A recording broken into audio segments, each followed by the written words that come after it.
नमस्कार।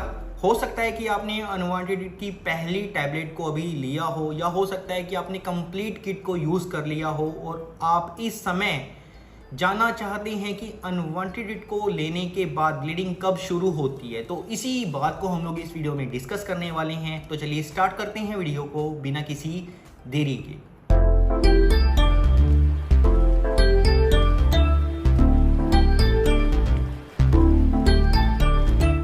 जैसा कि आपको पता होगा कि इस किट में 5 गोलियां होती हैं। जो पहली बड़ी गोली है वो मिफेप्रिस्टोन की होती है, 200 mg की गोली। अब इस टैबलेट को जब कोई पेशेंट लेता है तो सबसे पहले तो उनको बस यही रहता है कि फटाफट बस ये ब्लीडिंग शुरू हो जाए। लेकिन मैं आपको बताना चाहूँगा कि पहली गोली को लेने के बाद यूजली ब्लीडिंग जो है वो शुरू नहीं होती है। जो पहली बड़ी गोली है उसका काम प्रेगनेंसी को रोकना होता है, उसको ख़त्म करना होता है। मतलब जो पहली बड़ी गोली है ये प्रेगनेंसी के लिए जो सबसे ज़रूरी हार्मोन है प्रोजेस्टेरोन, उसके लेवल को फॉल कराना है। मतलब कि पहली बड़ी गोली प्रोजेस्टेरोन के एंटागनिस्ट है, उसके लेवल को फॉल कराती है, जिससे आपकी जो प्रेगनेंसी है वो वहीं पर स्टॉप हो जाती है।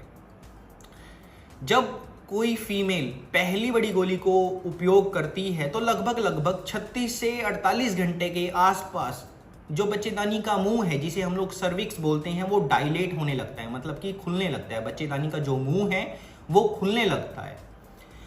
अब जब आप लोग पहली बड़ी गोली को लेते हैं तो कुछ रेयर केसेस में, बहुत ही कम केसेस में हम लोग ये पाते हैं कि पेशेंट को हल्की स्पॉटिंग हो सकती है, मतलब कि लाइट ब्लीडिंग हो सकती है।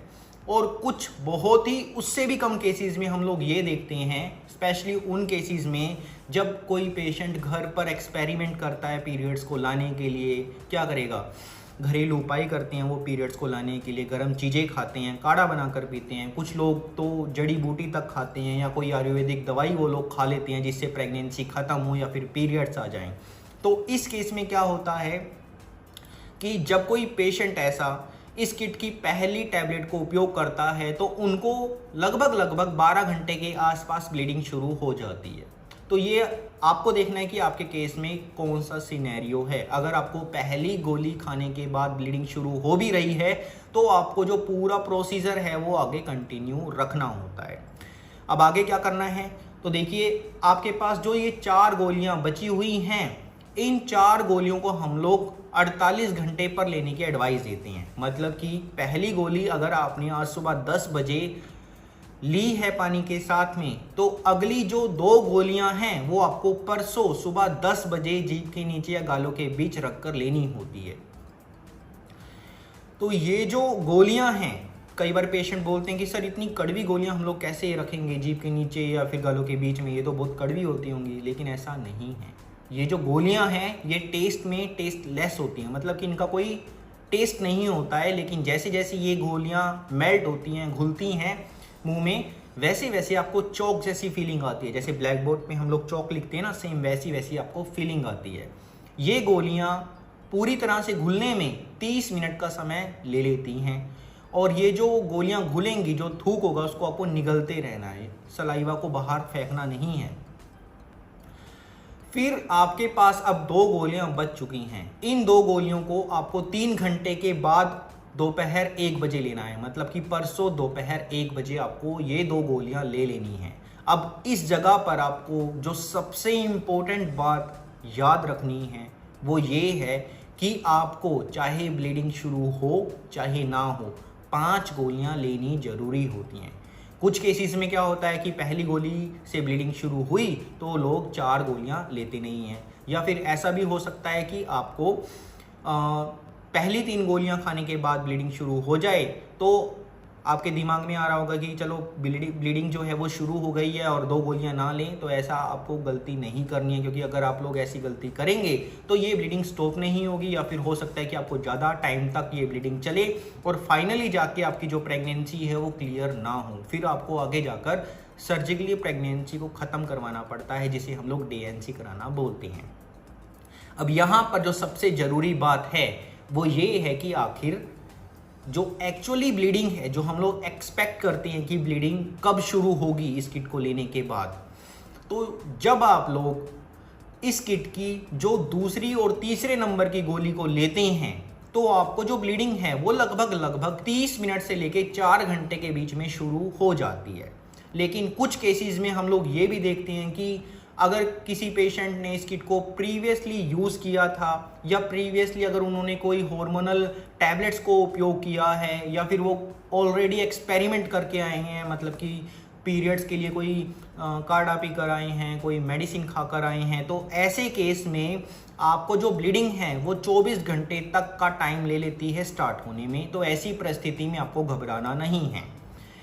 इसके अलावा हम लोग ये भी देखते हैं कि कुछ जो पेशेंट हैं वो गलत तरीके से इस किट को उपयोग कर लेते हैं। अब आपके केस में मान लो कि आपने पहली गोली को पानी के साथ लिया, लेकिन कुछ जो लोग हैं वो इस पहली गोली को चबाकर खा लेते हैं, या हो सकता है कि उन्होंने पहली गोली को प्राइवेट पार्ट के अंदर इंसर्ट कर लिया हो, या हो सकता है कि पहली गोली को सुबह खाली पेट जूस के साथ या दूध के साथ ले लिया हो।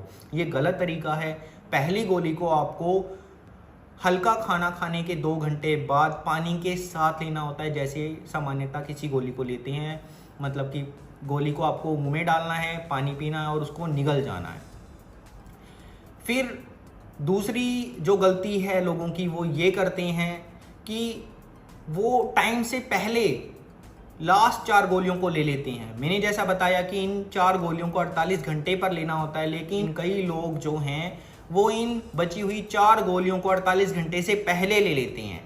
और मैंने आपको ऑलरेडी इस वीडियो में बताया कि जो बच्चेदानी का मुंह है वो 36 से 48 घंटे का समय लेता है खुलने में। तो अगर आप लोग 48 घंटे से पहले इन 4 गोलियों को ले लेते हैं तो बच्चेदानी का मुंह तो खुला ही नहीं है, और अगर बच्चेदानी का मुंह खुला ही नहीं है तो ब्लीडिंग कहाँ से शुरू होगी।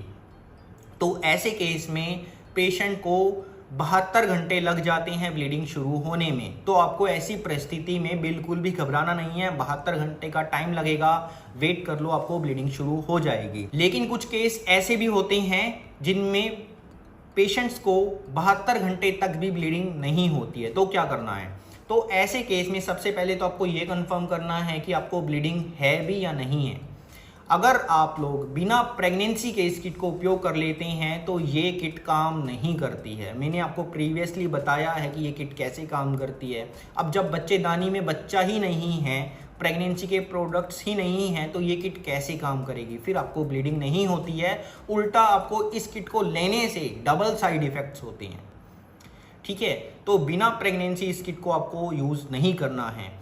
दूसरी बात ये भी हो सकती है कि आपने अल्ट्रासाउंड ना करवाया हो, आपने यूरिन प्रेगनेंसी टेस्ट किया हो, और अगर यूरिन प्रेगनेंसी टेस्ट में आपको हल्की लाइन दिखाई दे रही है तो उसका एक शक इस बात पर भी जाता है कि कहीं आपको एक्टोपिक प्रेगनेंसी तो नहीं है। क्योंकि अगर किसी पेशेंट को एक्टोपिक प्रेगनेंसी होती है तब भी ये किट काम नहीं करती है। लेकिन ऐसी परिस्थिति में आपको घबराना नहीं है, आपको तुरंत किसी भी डॉक्टर से कंसल्ट करना है।